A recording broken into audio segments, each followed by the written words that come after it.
Hello Royals, bubuhay! This is Gay Salartega and welcome back to my YouTube channel. Nandito po tayo ngayon sa Manica Elementary School para ihatid ang tulong para kay, ano ba itawag dito?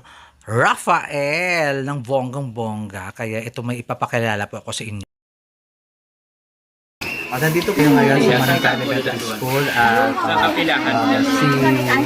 Sige, ma'am, patagaan. Ay, ma'am, Sige, patagaan. sige. Ay, mahika ay mga ni. si Rafael Fiorente po ang aking kaibigan ng high school. Tapos may humingi po sa akin ng tulong Ada pwede. Bakit ito? Ang malakta ko, nagtagplang na meron sa Siya po yung dahilan kung bakit Hoy! dito tayo ngayon.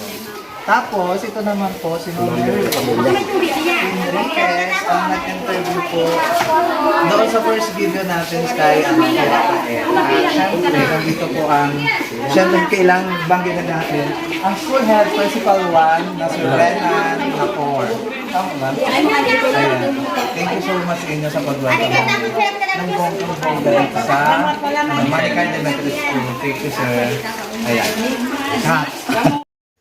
At ito na nga ang aking kaibigan si Joseph, sa wheelchair talaga siya. Ayaw niyang lumayo sa wheelchair at ito na nga yung mga handog nating mga pagkain, mga gamit sa kusina, mga sabon, mga dilata, mga hotdog, mga ano ba tawag dito? Mga noodles, gatas, mantika, at kung ano-ano pang mga pagkain ng bonggang-bongga na binili ko para kay Rafael. At ayan na nga, thank you so much kay Madam Arpin sa ating sponsor, Ninong Perfecto Insun Jr., Sobra, and Sir Ronson. O, diba? May patarpuli. At dito nga, 'di ba, nakausap ko na ng personal si Rafael at saka yung kanyang inay at saka si Teacher Ailina. Hindi pa ako mahina kasi ang audio ng video na 'yan at saka hindi ko talaga kinaya na hindi talaga narinig yung boses ko. Kaya nag-voice over na lang ako. Tapos, si Ma'am Ailina kasi nakaharang kay Rafael, kaya talagang inano ko na, hindi ko na tinuloy dyan yung naka-video. Ayan, kinausap ko muna dyan si Rafael, tapos excited ba siya nang ipinakilala ko kay Madam Arpin, Ninong Inchun Jr., at saka si Sir Ronson, yung mga tumulong sa kanya na mabubuti ang kalooban. At syempre, nakatingin-tingin talaga siya doon sa mga grocery na pinamili ko, nakakalok. Hindi ko, yung excited siya ng bonggang-bongga na natikman niya ba ito? Ano nga gano'y eksena? Tingin lang tingin siya talaga doon. Kaya tuwang-tuwa talaga yung bagets. Ewan ko kay inay kung tuwang-tuwa siya. Pero si Rafael tingin ng tingin talaga, hindi niya ine-expect ang mga bagay-bagay na mangyayari ito sa kanya ngayon. Ay, wow! Isa yan. May sakyan si Tupo. Oh. Nasarak yan dun ikaw. Wag pagkuhan si mama. Pag nakuat.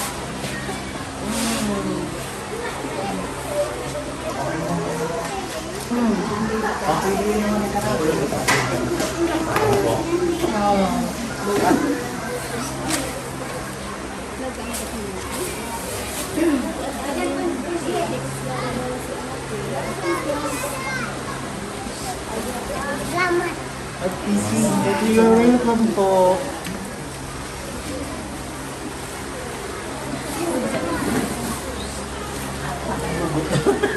Wow, kasal kung paano. Hindi ko mo ito lang ako lang ano hambal mo? Ayun yun ayun ko na may surprise si yung mga nagtulong sa'yo. Ito, gusto mo ba to? May ulam ka na, every time na, gusto mo ng mga gatas. Ayan, meron ka ng gatas. Tapos, para sa mga kapatid mo, wag ko sa'yo, para sa mga kapatid mo. Tapos, permi ka rin na, meron ka ng hotdog. Kailangan kainin nyo na agad to. Panis. Kainin nyo na agad yung hotdog. Tapos, ayan. Yan yung munting handog namin para sa'yo kasi maraming mga tumulong sa'yo. Nakakain ka na ba neto? Hindi pa? Eto, nakakain ka na? Ay, nakakain ka na. Very good. Tapos, nakakain ka na ba nito? Nakakain ka na nito? Gusto mo to? Grabe. Tapos basta yan, yun yung yung mga naghandog sa atin si lalong-lalo na kay Madam Arpen sa wheelchair. Madam Arpen ng Australia. Siya po yung nag-sponsor ng wheelchair, tapos ng gatas na birch tree. Sana naman birch tree.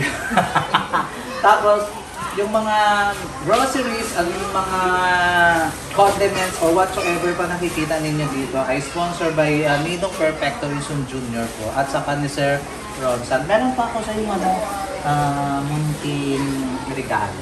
Hopefully magkasya sa ito.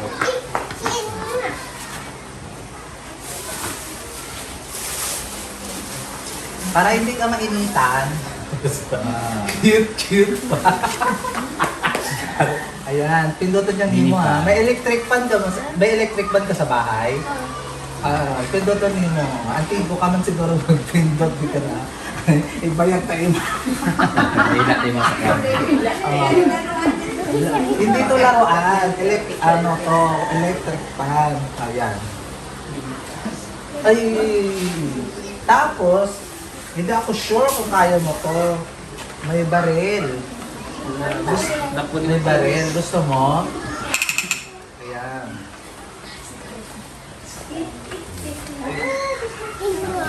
Thank you. You're welcome po. Pero hindi ko alam sa Rubik's Cube kaya na. Kaya daw na! Bakit ina-underestimate mo kakaya ng bata? Kaya mo Rubik's Cube? Ayan, kaya Rubik's Cube. May laruan mo sa Rubik's Cube. At syempre, gusto mo ng lyre? Gusto mo? I-try ko ano ba tawag dito? Band? Xylophone. Ayan. Ako na mag-o-open. Alam mo ito kung paano laruin? Ha?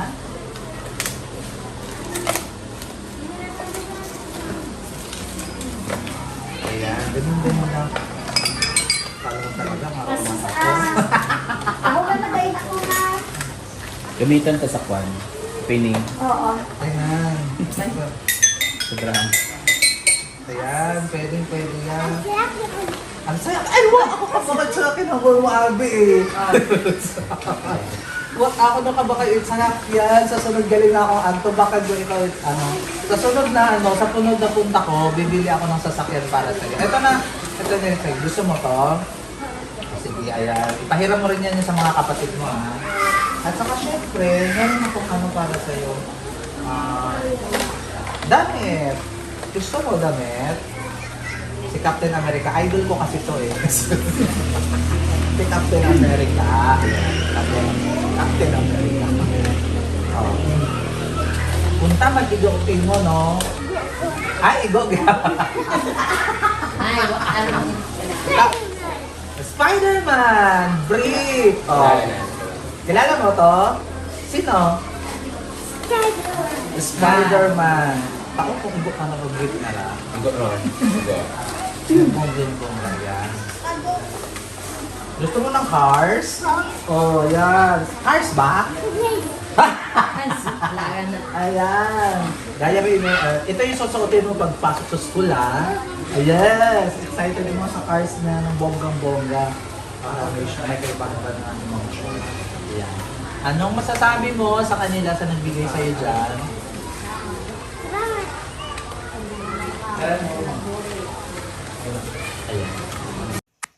Ayan na nga, hindi ko na alam yung anong gagawin at anong sasabihin dyan ang bonggang-bongga. Pero abangan ninyo ang aking part 2, the interview ko sa kanyang inay. Kung ano nga ba ang pwedeng maitulong pa natin sa kalagayan ni Rafael. But before anything else, thank you so much Madam Arpen, Sir Ronsan, and Nino Perfection Inchun Jr.